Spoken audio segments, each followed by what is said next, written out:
नमस्कार मित्रों, वापस से एक बार आ चुके हैं एक और तड़कती भड़कती वीडियो में। बहुत मजा आने वाला है इस वीडियो के अंदर, क्योंकि थोड़ा अच्छे से हम एनसीईआरटी को समझेंगे। देखो, मैंने आपको पिछली वीडियो में कहा था, जो हमारी केमिकल रिएक्शन एंड इक्वेशन वाली वीडियो थी, उसके अंदर मैंने पहले आपको कहा था कि जो एनसीईआरटी है, आखिरी पार्ट अगर आप देखो, मैंने उसमें कह रखा है अगर जो एनसीईआरटी है उसे आप लोग बिल्कुल अच्छे से पढ़ लेना।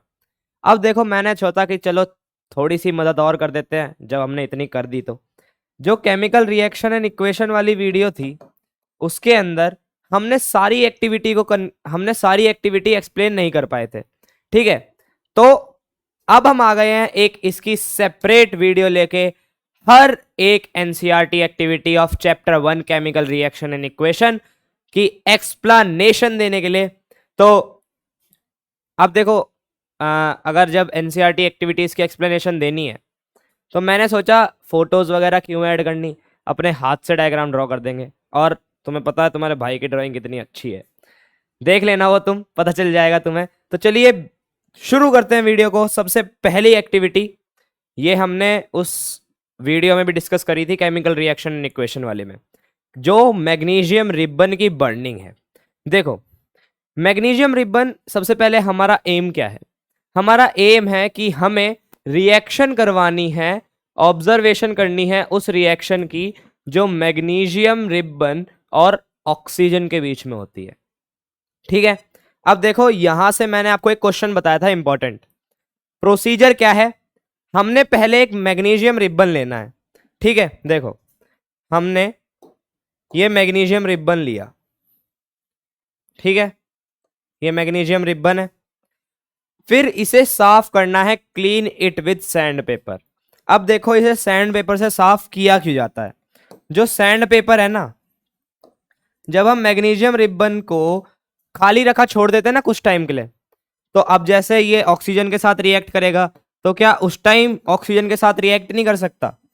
तो उस टाइम मैग्नीशियम ऑक्सीजन के साथ रिएक्ट कर जाता है। और जब मैग्नीशियम ऑक्सीजन के साथ रिएक्ट कर जाता है, तो लेयर बन जाती है मैग्नीशियम रिबन के ऊपर मैग्नीशियम ऑक्साइड की। मैग्नीशियम ऑक्साइड की जो रिबन बन जाती है, उससे क्या होता है, वो मैग्नीशियम को प्रिवेंट करती है।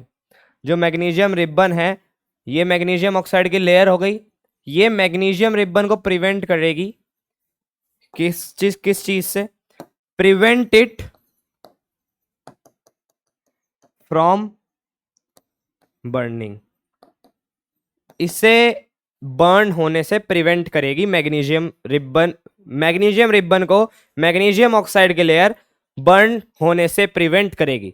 तो ताकि जो हमारा मैग्नीशियम रिबन है वो अच्छे से क्या हो, जले, अच्छे से बर्न हो, इसलिए हम इसे सैंड पेपर से रब करते हैं। ये इंपॉर्टेंट क्वेश्चन है, बहुत बार देखा गया है। ठीक है, आगे बढ़ जाते हैं। Hold it with tongs. अब देखो, ये हमारा, मानो ये हो गया आपका मैग्नीशियम रिबन। अब टोंग कुछ ऐसी कैंची टाइप होती है। ठीक है, ऐसे इससे होल्ड करते हैं। ठीक है, फिर burn it in the flame of a burner.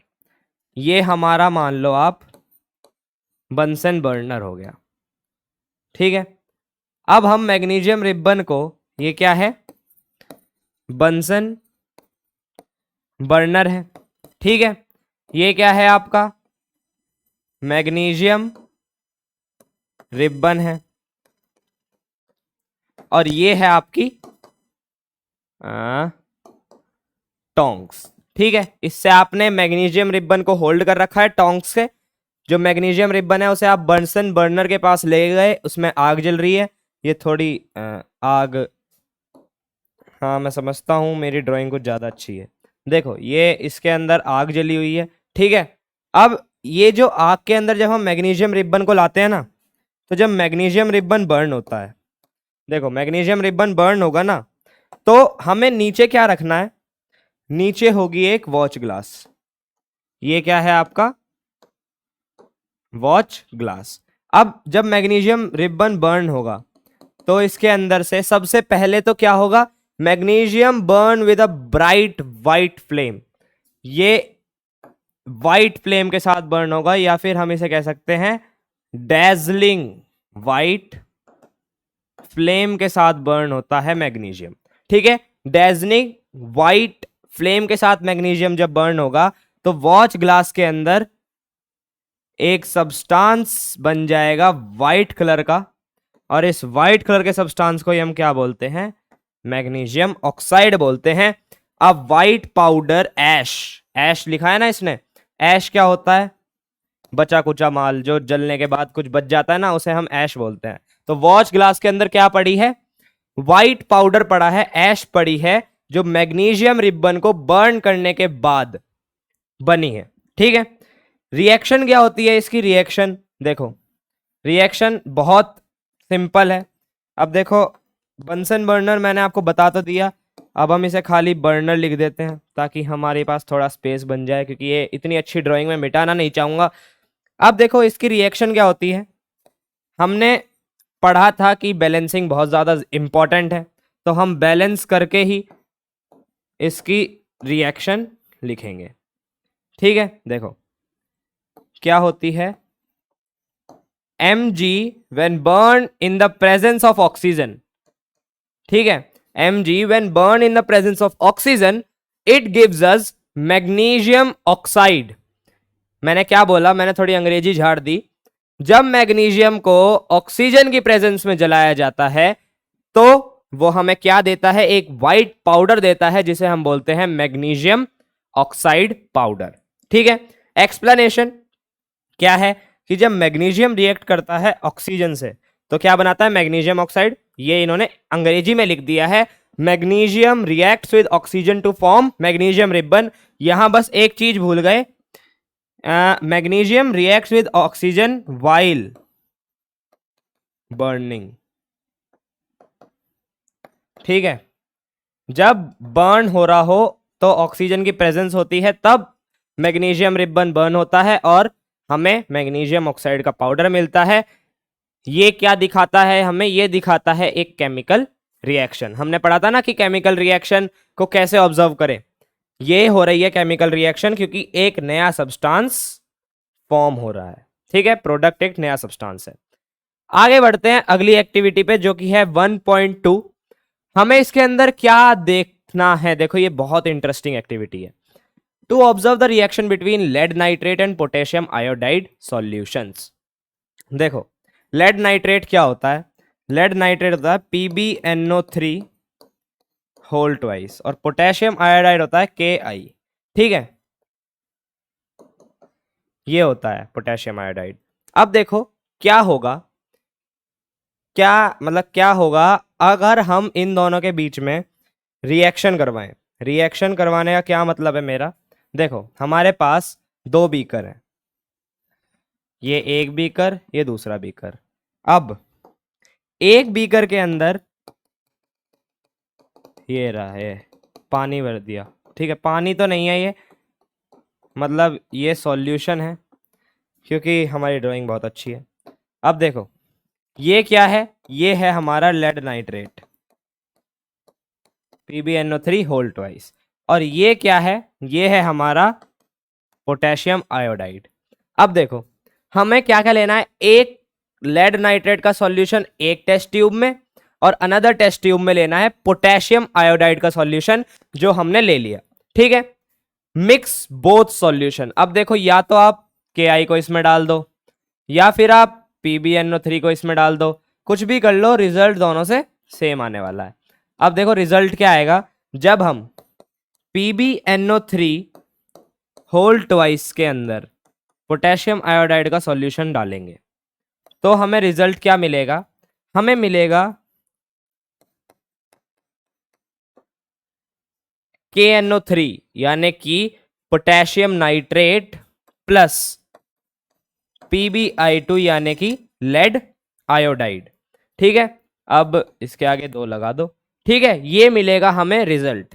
अब यही सेम दे रखा है। ठीक है, लेड नाइट्रेट प्लस पोटेशियम। देखो यहां पे हम एक और कॉन्सेप्ट क्लियर करते हैं, ये केमिकल रिएक्शन होती है और ये केमिकल इक्वेशन होती है। अगर किसी को ये अच्छे समझना है तो पिछली वीडियो देख सकता है।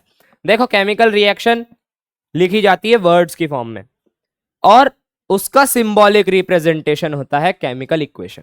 ठीक है, अब इसकी एक्सप्लेनेशन क्या होती है? देखो हमारा जो ये जो सामान बना ना, ये PbI2, या फिर हम इसे बोले लेड आयोडाइड, तो ये क्या है? ये एक येलो कलर की पीपीटी होती है। अब पीपीटी आपको पिछली वीडियो में पता चलेगी कि क्या होती है। वैसे बहुत से बच्चों को पता होगा, ये एक सॉलिड सब्सटेंस बन जाता है जो बीकर के जो अंदर बैठ जाता है टेस्ट ट्यूब के, ठीक है, नीचे बैठ जाता है। ये सॉलिड सब्सटेंस होता है पीपीटी, ठीक है, ये येलो कलर की होती है और ये जब हम रिएक्शन करते हैं तो हमें दिखती भी है। This is a precipitation. अब देखो हम इसके अंदर क्या समझ रहे थे, हमें समझना क्या था, प्रेसिपिटेशन रिएक्शन क्या होती है। बना प्रेसिपिटेट, येलो पीपीटी बनी, यही हमें प्रेसिपिटेशन रिएक्शन से पता चलता है। इनसॉल्युबल सॉलिड फॉर्म होता है प्रेसिपिटेशन रिएक्शन के दौरान, ठीक है। क्या किया हमने इस एक्टिविटी में? एक पोटेशियम आयोडाइड का बीकर लिया और एक लेड नाइट्रेट का बीकर लिया। लेड नाइट्रेट के अंदर हमने पोटेशियम आयोडाइड मिलाया, तो क्या क्या मिला? पोटेशियम नाइट्रेट मिला, साथ ही साथ लेड आयोडाइड मिला। और जो लेड आयोडाइड है वो क्या होती है? येलो कलर की पीपीटी होती है जो टेस्ट ट्यूब के नीचे बैठ जाती है। अगले पॉइंट पे चलते हैं। अगली एक्टिविटी क्या है हमारी? एक्टिविटी 1.3 देख लो। To observe the reaction between zinc and dilute hydrochloric acid. देखो सिंपल सा बताऊंगा। ये मानो आपके पास एक कटोरी है, इसके अंदर रुक जाओ आज बड़ा ही कलरफुल होगा मामला, ठीक है। ये आपके पास एक कटोरी है और इसके अंदर ये जिंक के क्रिस्टल्स रखे हुए हैं, ठीक है, ये जिंक रखा हुआ है। ये क्या है? आपका जिंक है, ठीक है। अब दूसरी चीज क्या ली है इसने? डाइल्यूट एसिड लिया है। ये क्या है? जिंक। हमने दूसरा एसिड लेना है हमें एक बड़े बीकर के अंदर और इसको फिल कर देंगे, ठीक है। ये क्या है? डाइल्यूट HCl ले लेते हैं हम, ठीक है। एक कटोरी है, कटोरी ये क्या है? कटोरी। इस कटोरी के अंदर हमने रखा हुआ है क्या? जिंक ग्रैन्यूल्स बोल लो, जिंक के ग्रैन्यूल्स रखे हुए हैं। और एक हमारे पास बीकर है, उसके अंदर हमने क्या रखा हुआ है? डाइल्यूटेड HCl रखा हुआ है, डाइल्यूट हाइड्रोक्लोरिक एसिड रखा हुआ है, ठीक है। अब हमें करना क्या है? Take zinc granules in a test tube. हमने कटोरी में ले लिए, एक ही बात है। Add dilute sulphuric acid to और हाइड्रोक्लोरिक एसिड, तो हमें इसे टेस्ट ट्यूब में लेना ही पड़ेगा, ठीक है। क्योंकि अगर हम इसके अंदर डालेंगे, देखो फर्क क्या होगा, अंतर क्या आएगा बस, अगर हम जिंक ग्रैन्यूल्स को हाइड्रोक्लोरिक एसिड में डालेंगे तो ये बर्न कर सकता है, ठीक है। तो ये हमने ले लिए जिंक ग्रैन्यूल्स, ठीक है, एक टेस्ट ट्यूब के अंदर कर दी इनकी इच्छा पूरी। ऐड डाइल्यूट सल्फ्यूरिक एसिड और हाइड्रोक्लोरिक एसिड। हमारे पास क्या है? हाइड्रोक्लोरिक एसिड हम भर देंगे इसके अंदर, तो इसके अंदर हाइड्रोक्लोरिक एसिड हमने भर दिया। अब ये क्या है? इसके अंदर क्या आ गया? डाइल्यूट HCl आ गया, ठीक है। अब ऑब्जर्व द रिएक्शन, हमें इस रिएक्शन को ऑब्जर्व करना है। अब देखो ये तो डायग्राम है, अगर असली में होती तो ऑब्जर्व करते, अब इसमें ऑब्जर्व करने वाली कुछ बात है ही नहीं, हम सीधा एक्सप्लेन करते हैं। आपको इसके अंदर क्या मिलेगा? देखो रिएक्शन होगी, जिंक जो कि सॉलिड है और HCl जो कि क्या है? डाइल्यूटेड है। जब ये दोनों रिएक्ट करेंगे तो क्या बनेगा? बनेगा जिंक क्लोराइड, ठीक है, ZnCl2 प्लस H2, ठीक है। अब इससे ये जो रिएक्शन है, इससे हमें क्या मिला? इससे हमें दिखी एक बहुत ही खूबसूरत सी, नाजुक सी, प्यारी सी H2 हमारी हाइड्रोजन गैस मिली। और इसके अंदर हम क्या देखेंगे कि जो हाइड्रोजन गैस के बबल्स हैं वो फॉर्म हो रहे हैं। H2 के बबल्स जो हैं, हाइड्रोजन ने बबल्स फॉर्म कर दिए इस टेस्ट ट्यूब के अंदर, ठीक है। हाइड्रोजन के बबल फॉर्म हो रहे हैं इस टेस्ट ट्यूब के अंदर, ठीक है। जिंक स्लोली डिसॉल्व, अब देखो हाइड्रोक्लोरिक एसिड बहुत स्ट्रांग होता है तो ये जिंक को डिसॉल्व कर लेगा और क्या बनेगा, जिंक क्लोराइड बन जाएगा। इन्होंने क्या लिया है, इन्होंने H2SO4 लिया है। मैंने सोचा भाई मेरे से गलती क्या हुई, यहाँ पे HCl इन्होंने लिया और जिंक सल्फेट कैसे बन रहा है। फिर मैंने देखा कि अच्छा यहाँ तो सल्फ्यूरिक एसिड ले रखा है, तो यहाँ पे इन्होंने क्या लिया है, सल्फ्यूरिक एसिड लिया है। तो जिंक जब सल्फ्यूरिक एसिड के साथ रिएक्ट करेगा तो क्या बनाएगा, जिंक सल्फेट बनाएगा, प्लस में हाइड्रोजन गैस बनाएगा। ये हम अगले चैप्टर में बड़े अच्छे से समझेंगे कि जब कोई मेटल किसी एसिड के साथ रिएक्ट करे ना तो हमेशा salt plus hydrogen gas release करता है, ठीक है। ये मेटल नॉन मेटल वाले चैप्टर का पार्ट है जो मैंने अभी आपको थोड़ा सा बता दिया। जब जिंक रिएक्ट करा ना, जब मेटल रिएक्ट करा एसिड के साथ तो क्या फॉर्म हुई, हाइड्रोजन गैस फॉर्म हुई, वो ही यहां दे रखा है एक्सप्लेनेशन में, ठीक है। दूसरा point, this reaction shows gas evolution. हमने पढ़ा था पिछली वीडियो में कि साइन क्या क्या होते हैं, उनमें से एक साइन था इवोल्यूशन ऑफ गैस। इसी के ऊपर हमने ये एक्टिविटी परफॉर्म करी है, हमने दिखाया हाइड्रोजन गैस को निकलते हुए। वैसे हम एक और एक्टिविटी परफॉर्म कर सकते थे CaCO3 वाली। हमें पता है जब हम इसे हीट करते हैं तो CO2 गैस रिलीज होती है, CaO प्लस CO2। यहां पे भी इवोल्यूशन ऑफ गैस हुआ है, कोई सी भी लिख देना, आपकी मर्जी है। आगे बढ़ते हैं 1.4 एक्टिविटी। इसके अंदर हमें क्या करना है, एम क्या है, देखो बहुत प्यारा एम है इसका एक्टिविटी के अंदर। हमें प्रूव करना है law of conservation of mass, verify करना है लॉ ऑफ कंजर्वेशन ऑफ मास। सबसे पहले हम ये समझते हैं कि लॉ ऑफ कंजर्वेशन ऑफ मास कहता क्या है। देखो लॉ ऑफ कंजर्वेशन ऑफ मास मैंने पिछली वीडियो में भी बताया है कि क्या कहता है, अच्छे से देख लेना उस वीडियो को, तब आना एक्टिविटी पे, ठीक है। लॉ ऑफ कंजर्वेशन ऑफ मास क्या कहता है कि जब हम कोई रिएक्शन परफॉर्म करते हैं तो उसके अंदर एटम्स का यूज होता है। अब एक रिएक्शन के टाइम पे ना ही तो कोई एटम फॉर्म होगा और ना ही कोई एटम डिस्ट्रॉय होगा, यानी कि जितना मास एटम का रिएक्टेंट वाली साइड है उतना ही मास एटम का प्रोडक्ट वाली साइड भी होगा, ना ही डिस्ट्रॉय होगा ना ही फॉर्म होगा, ठीक है। अच्छे से समझ लेना ये वाली एक्टिविटी। अब देखो हम इसे वेरीफाई करने जा रहे हैं। वेरीफाई कैसे करेंगे, हमें एक टेस्ट ट्यूब में लेना है बेरियम क्लोराइड का सॉल्यूशन, ठीक है। देखो हमारे पास ये दो टेस्ट ट्यूब है, ठीक है, ये हो गई हमारे पास दो टेस्ट ट्यूब।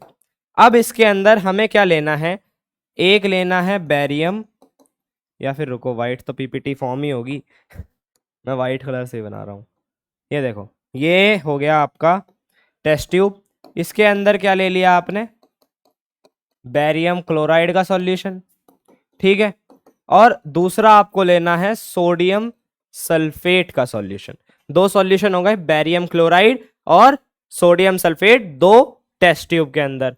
वैसे बेरियम क्लोराइड का हमें कोनिकल फ्लास्क में लेना था। कोनिकल फ्लास्क कैसा होता है, ऐसा होता है, बट हमने इसमें ले लिया, कोई दिक्कत नहीं है। वे बोथ बिफोर मिक्सिंग, इनकी क्या करनी है, देखो इसके अंदर क्या है, बेरियम क्लोराइड, और इसके अंदर क्या है, सोडियम सल्फेट। देखो अब क्या करना है, दोनों का वजन नापना है। मानो मैंने 10 ग्राम ये लिया और 10 ग्राम ये लिया, अब जब दोनों को मिक्स करेंगे तो क्या आएगा, 20 ग्राम आएगा। सिंपल सी बात, mix them without loss of material. हमें एक बूंद भी नहीं गिरने देनी है, ऐसे मिलाना है इसको इसके अंदर, ठीक है। देखो अब जब हम इसको इसके अंदर मिलाएंगे तो क्या बनेगा, बेरियम क्लोराइड में BaCl2 में हमने Na2SO4 को मिलाया तो क्या बना, हमें मिला बेरियम सल्फेट प्लस NaCl। ठीक है, ये हमारी रिएक्शन हुई, पर हमें इससे पता क्या चला? सबसे बढ़िया बात ये देखो, यहां पे हमें लॉ ऑफ कंजर्वेशन ऑफ मास कैसे पता चला? अब दोनों को दोबारा वजन करो, ये हो गया 20 ग्राम, हमने 10-10 ग्राम लिया था। अब आप देखना, जब आप प्रोडक्ट साइड को वापस से वेट करोगे इसका, तो इसका भी वजन कितना होगा? 20 ग्राम ही होगा, क्योंकि law of conservation of mass, जो law of conservation of mass है वो यही कहता है कि रिएक्टेंट साइड में एक रिएक्शन के टाइम पे जितना वजन है उतना ही प्रोडक्ट साइड में भी होगा। ठीक है, अब इस रिएक्शन में हुआ क्या? एक तो बनी व्हाइट पीपीटी, व्हाइट पीपीटी बनी, पीपीटी क्यों कहते हैं? क्योंकि प्रेसिपिटेट का घर का नाम है। ये है वो पीपीटी, क्या नाम है इसका? Barium sulphate, BaSO4। ठीक है, फिर दूसरी चीज, mass before and after reaction remains same, जो मैंने आपको बताया law of conservation of mass के तहत। ये रिएक्शन हो गई आपकी जो यहां लिखी हुई है। ठीक है, साथ ही में explanation, this proves the law of conservation of मास। कैसे प्रूव हुआ? क्योंकि जो रिएक्टेंट साइड में मास है वो इक्वल है प्रोडक्ट साइड के मास के। समझ में आया? Law of conservation of mass proof हुआ। Mass can neither be created और destroyed in a chemical reaction. ठीक है, mass can neither be created nor destroyed in a chemical reaction. ना ही तो मास बनेगा ना ही खत्म होगा एक केमिकल रिएक्शन के अंदर। ये लाइन रटने वाली है। ठीक है, जो रटने वाली है वो मैं बता देता हूं, ये लाइन रट लेना। ठीक है, आगे बढ़ते हैं, आगे बढ़ते हैं अगली एक्टिविटी पे। एक्टिविटी नंबर 1.5, क्या करना है? डीकंपोजिशन ऑफ फेरस सल्फेट करना है। देखो बहुत आसान है, ये आपके पास एक बीकर है। ठीक है, बीकर है, take ferrous sulphate crystals in a test tube. Test tube में ले लो, बीकर में ले लो, आपकी मर्जी है। कौन से कलर के होते हैं हमें पता है, ग्रीन कलर के होते हैं। क्यों? क्योंकि हमने पहली वीडियो देखी है। पहली वीडियो में हमें क्या पता चला था कि जो फेरस सल्फेट होता है उसका घर का नाम होता है ग्रीन विट्रियोल। ठीक है, अब जब हीट देम स्ट्रांगली, यानी कि ज्यादा हीट करना है, अब इसके नीचे लगा दिया हमने ये हमारा चूल्हा। ठीक है, इसमें से ये आग है, ये आग निकल रही है, ये चूल्हा है। ठीक है, इसमें से आग निकल रही है, ये घुमाने वाला। ठीक है, ड्राइंग बहुत बढ़िया है। इसमें से आग निकल रही है, ये हमने ऊपर रखा हुआ है बीकर, इसके अंदर क्या है? फेरस सल्फेट क्रिस्टल्स हैं, FeSO4 के क्रिस्टल्स हैं। ठीक है, crystal change from green to brown. क्यों ब्राउन कलर में आए? देखो इनके अंदर क्या होता है, ये होता है, अब ये जो सामान होता है ना, ये होता है वाटर ऑफ क्रिस्टलाइजेशन। अब ये जो वाटर ऑफ क्रिस्टलाइजेशन है ना, ये निकल जाता है जब हीट होती है, तो ये निकल जाता है, ये साइडों में जाके चिपक जाता है वाटर ऑफ क्रिस्टलाइजेशन, तो खाली बचता है FeSO4। अब जब FeSO4 को हीट करते हैं ना, तो हमें क्या मिलता है? Fe2O3 plus SO2 plus SO3। देखो ये याद रखने वाली चीज है, ये मिलता है हमें जब हम FeSO4 को ज्यादा हीट करें तो।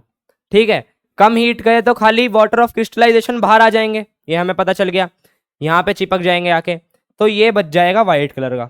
अब जब हम इसे और ज्यादा हीट देंगे, और ज्यादा हीट मिली हीट देते गए हीट देते गए, तो क्या बना?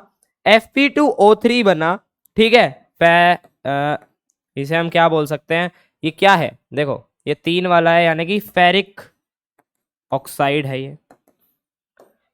ठीक है, और साथ ही में बना sulphur dioxide plus sulphur trioxide, जो कि हमें देते हैं पंजेंट स्मेल। या फिर हम क्या बोल सकते हैं, और हम क्या बोल सकते हैं? रॉटन एग लाइक स्मेल, ठीक है। पंजेंट स्मेल बोल लो या रोटन एग लाइक स्मेल बोल लो, ये हुआ ferric oxide plus SO2 plus SO3 बना। अब pungent smell gas comes out, अब ये क्या होती है, मेनली SO2 होती है, बट थोड़ी थोड़ी SO3 में से भी ये महक आती है। एक्सप्लेनेशन, हीटिंग ने क्या किया, हीटिंग ने थर्मल डीकंपोजिशन रिएक्शन परफॉर्म करी। क्या हुआ, थर्मल डीकंपोजिशन ऑफ FeSO4, ठीक है। थर्मल डीकंपोजिशन हुई FeSO4 की, तो जब थर्मल डीकंपोजिशन हुई तो हमें क्या मिला, Fe2O3 मिला, और इस Fe2O3 का कलर होता है ब्राउन, जिस वजह से जो क्रिस्टल का कलर है वो चेंज हो गया ग्रीन टू ब्राउन, क्योंकि हमने रस्ट का पढ़ा है। रस्ट क्या होती है, Fe2O3.XH2O, बस इसके अंदर से H2O गायब है, बाकी इसका कलर भी क्या होता है, ब्राउन होता है। आपने देखी होगी रस्ट ब्राउन ब्राउन कलर की होती है, ठीक है। इतना समझ में आया, आगे चले, आगे बढ़े। अगली एक्टिविटी आपकी एक्टिविटी 1.6, इसके अंदर क्या है, इलेक्ट्रोलिसिस ऑफ वाटर करना है। ये देखो बहुत खतरनाक चीज है। एक बीकर लिया, ठीक है। अरे यार, एक तो मेरे पे बीकर सीधे नहीं बनते, सबसे बड़ी दिक्कत। मानो ये बीकर है, ठीक है। Procedure, take acidulated water in a Hoffmann voltameter. ये मतलब हॉफमैन वोल्टामीटर, इसने वोल्ट मीटर लगाने को कहा है, बट नहीं, हम नहीं लगाएंगे। हम क्या करेंगे, इसके अंदर डाइल्यूटेड पानी लेंगे, ठीक है। अब इसके अंदर क्या है, पानी प्लस एक इलेक्ट्रोलाइट। इलेक्ट्रोलाइट क्या होता है, इलेक्ट्रोलाइट कोई भी एसिड मान लो, कोई भी एसिड मान लो जो आपका मन करे। ये तो सिर्फ इसलिए लेते हैं ताकि इलेक्ट्रिसिटी कंडक्ट हो सके, ठीक है। पास इलेक्ट्रिक करंट, ये हो गए इलेक्ट्रोड 1, ये हो गया इलेक्ट्रोड 2, ये हो गई आपकी बैटरी। अब इसके अंदर से जब इलेक्ट्रिक करंट पास हुआ, ये मानो आपका कैथोड हो गया, नहीं नहीं ये तो एनोड होगा, ये आपका एनोड हो गया और ये आपका कैथोड हो गया। मैंने इधर से कैथोड काट के क्यों लगाया, क्योंकि पॉजिटिव साइड हमेशा लंबी वाली होती है। ये भाई मैंने बहुत मुश्किल से याद किया था, ठीक है। ये तो पॉजिटिव साइड एनोड आएगा, क्योंकि एनोड क्या होता है, पॉजिटिव, और कैथोड होता है नेगेटिव, तो नेगेटिव साइड हमने कैथोड लगाया। ये दो इलेक्ट्रोड हैं और इसके अंदर क्या है, एससी ड्यूलेटेड वाटर है, यानी कि ये इलेक्ट्रिसिटी को कंडक्ट करेगा, ठीक है। क्यों, क्योंकि इसके अंदर पानी है प्लस में एक इलेक्ट्रोलाइट है जो कि एसिड है, कोई भी मान लो, आपकी मर्जी।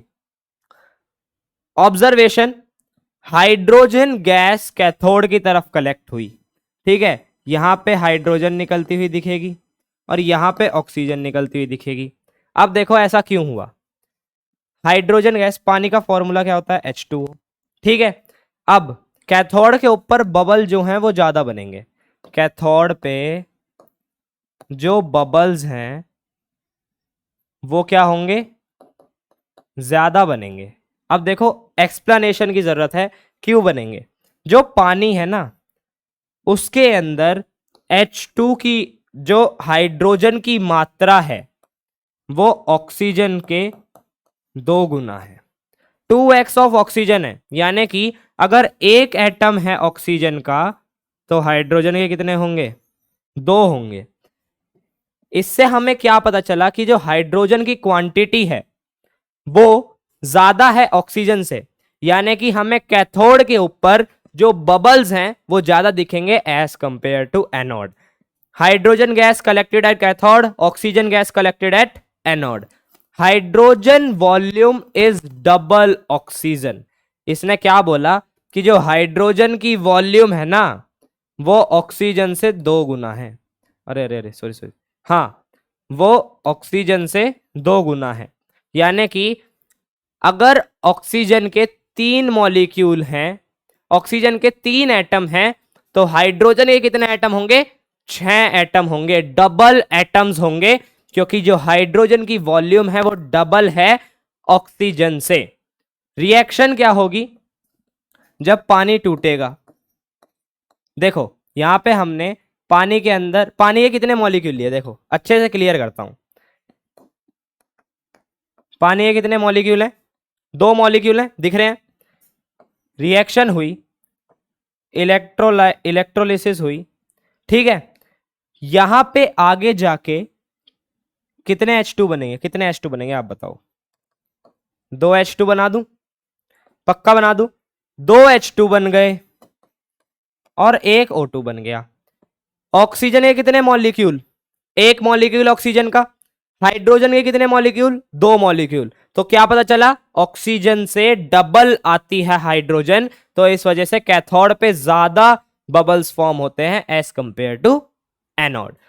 एक्सप्लेनेशन क्या है, electric current decomposes water into hydrogen and oxygen. ये हमने क्या परफॉर्म करी, इलेक्ट्रोलिटिक डीकंपोजिशन रिएक्शन। समझे आप, इलेक्ट्रोलिटिक डीकंपोजिशन रिएक्शन परफॉर्म करी है हमने। यहां पे लिखा हुआ है इलेक्ट्रोलिटिक डीकंपोजिशन रिएक्शन। क्या करा इलेक्ट्रिक करंट ने, इलेक्ट्रिक करंट ने पानी के अंदर से डीकंपोज कर दिए हाइड्रोजन एंड ऑक्सीजन के मॉलिक्यूल्स। पानी को डीकंपोज कर दिया हाइड्रोजन एंड ऑक्सीजन में, ठीक है। ये था इलेक्ट्रोलिसिस ऑफ वाटर। अब आगे बढ़ जाते हैं अगले पार्ट पे। अगला क्या है, एक्टिविटी 1.7। देखो ये बहुत ही प्यारी एक्टिविटी है। इसके अंदर हमें बताना है डिस्प्लेसमेंट रिएक्शन। अब देखो जो डिस्प्लेसमेंट रिएक्शन होती है ना, वो मेरी सबसे फेवरेट रिएक्शन है, क्योंकि मैंने इसे आपको जब समझाया था तो आपको ही पता चला होगा क्यों मेरी सबसे फेवरेट रिएक्शन है पिछली वीडियो में, ठीक है। To observe the displacement reaction between iron and copper sulphate. प्यारी सी एक्टिविटी है, छोटी सी है, बहुत छोटी, एक्सप्लेनेशन में भी इतना टाइम नहीं लगेगा। Fe है और साथ ही में हमारे पास कॉपर सल्फेट है। आयरन है, कॉपर सल्फेट है।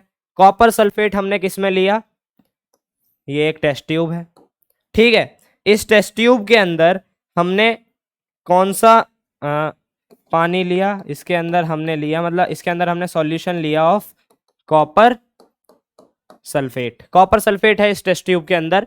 फिर ऐड आयरन नेल। देखो अब आयरन नेल हम इसके अंदर डुबा देंगे, टाइटैनिक की तरह आयरन नेल भी ये गया डूब। ये क्या है आपका, आयरन नेल है, ठीक है। अब देखो इसमें थोड़ी देर में क्या होगा, कॉपर सल्फेट कौन से कलर का होता है, ब्लू कलर का होता है, ठीक है। अब इसमें थोड़ी देर में क्या होगा, solution colour changes to blue to green. Blue से ग्रीन कलर हो जाएगा क्योंकि ये कॉपर सल्फेट जो है ये आयरन सल्फेट में बदल चुका है, फेरस सल्फेट में बदल चुका है। कॉपर सल्फेट आयरन सल्फेट या फेरस सल्फेट में बदल चुका है। तो जो कॉपर सल्फेट है ना, इसका कलर ब्लू होता है, हमें पता है, क्योंकि ये ब्लू विट्रियल होता है। और इसका कलर क्या होता है, ग्रीन होता है, ये भी हमें पता है।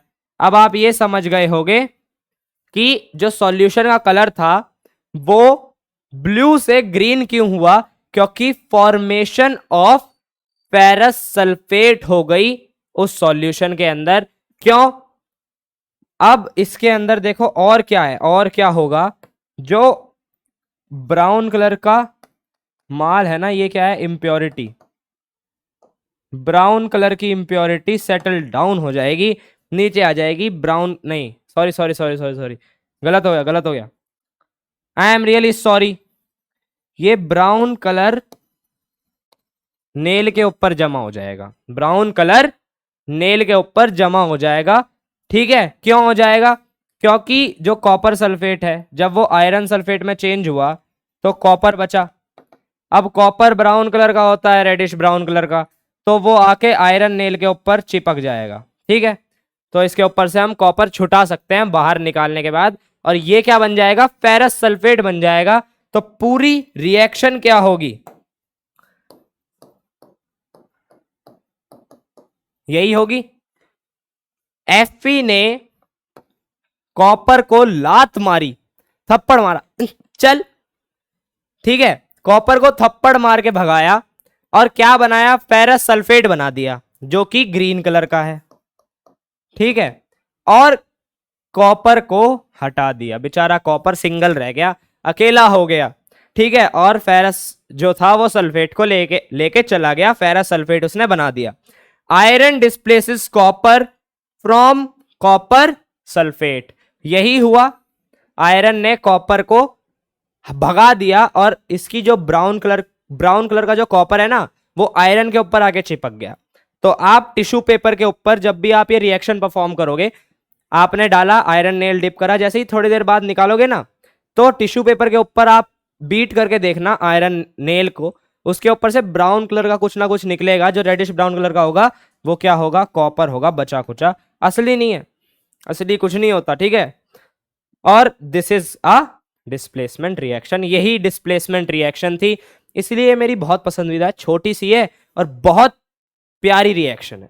ठीक है, आगे चलते हैं, ये हमारी लास्ट एक्टिविटी है आज की, डबल डिस्प्लेसमेंट रिएक्शन।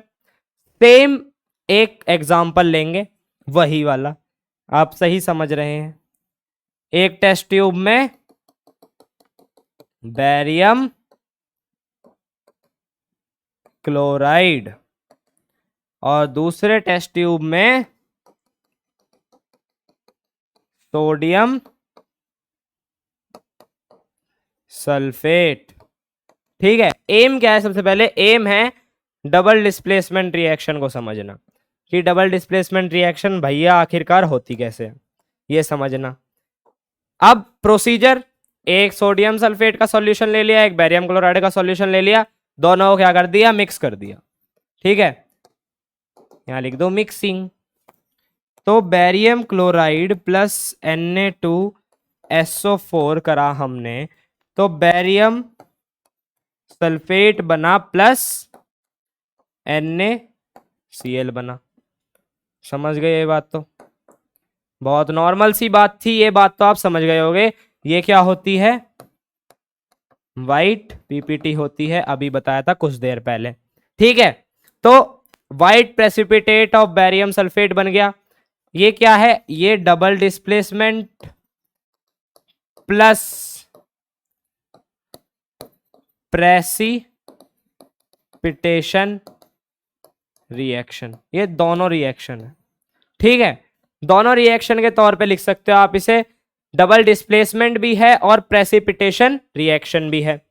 रिएक्शन क्या है इसकी, Na2SO4 जो यहां लिख दी मैंने, वही रिएक्शन है। ठीक है, बहुत मतलब बढ़िया है। इसके अंदर एक चीज और है, इससे हम समझ सकते हैं कि जो टेम्परेचर है उसके अंदर भी चेंज आता है ड्यूरिंग आ केमिकल रिएक्शन, क्योंकि जब हम बेरियम क्लोराइड के अंदर सोडियम सल्फेट का सॉल्यूशन मिलाते हैं ना, तो जो बीकर है, बीकर क्या होने लगता है, बीकर ठंडा हो जाता है, बीकर ठंडा हो जाता है। ठीक है, ये समझे आप। आयंस एक्सचेंज बिटवीन कंपाउंड्स, देखो ये Na ने Ba के साथ Ba को एक्सचेंज कर दिया और Ba ने Na को एक्सचेंज कर दिया, यानी कि Na Ba की जगह आ गया और Ba Na की जगह चला गया, तो आयन का एक्सचेंज हुआ कंपाउंड्स के बीच में, देख सकते हो। ठीक है, इसे हम क्या बोलते हैं, ions exchange between compounds. This is called a double displacement reaction. Double displacement reaction हमने पढ़ाई है पिछली वीडियो में, जब आयंस का एक्सचेंज हो, एक दूसरे के साथ जब आयन एक्सचेंज हो दो कंपाउंड में, तो उसे हम क्या बोलते हैं, डबल डिस्प्लेसमेंट रिएक्शन बोलते हैं। देखो एक्टिविटी बहुत मजेदार चीज होती है, मजा आया देख के, मेरी ड्राइंग देख के कितना अच्छा लगा ना आज आपको। मुझे पता है यार मैं कलाकार बन सकता हूं, बट थोड़ा टाइम लगेगा बनने के लिए अभी। तो एक्टिविटीज बहुत ज्यादा इंपॉर्टेंट होती हैं, इसके अंदर से मैक्सिमम क्वेश्चंस बनते हैं साइंस के पेपर में, मैं भुगत चुका हूं। ठीक है, मेरा नंबर इसी में कटा है, तो मैं अच्छे से पढ़ के नहीं गया था, मेरा नंबर इसीलिए इसमें कटा था। तो एक्टिविटी को बहुत अच्छे से गो थ्रू कर लेना, एनसीईआरटी से भी, बाकी हालांकि हमने यहाँ पे भी समझा दी है, अच्छे से समझाई है, बिल्कुल प्यार से समझाइए, आपको समझ भी आई होगी, आई होप सो। ठीक है, तो अगर आपको वीडियो पसंद आई हो तो आप मेरे को कमेंट सेक्शन में प्रेज कर सकते हो। Thank you, thank you. चलो मिलते हैं आपसे अगली वीडियो में, तब तक के लिए बाय बाय। आप पढ़ते रहो, हम पढ़ाते रहेंगे। Thank you so much.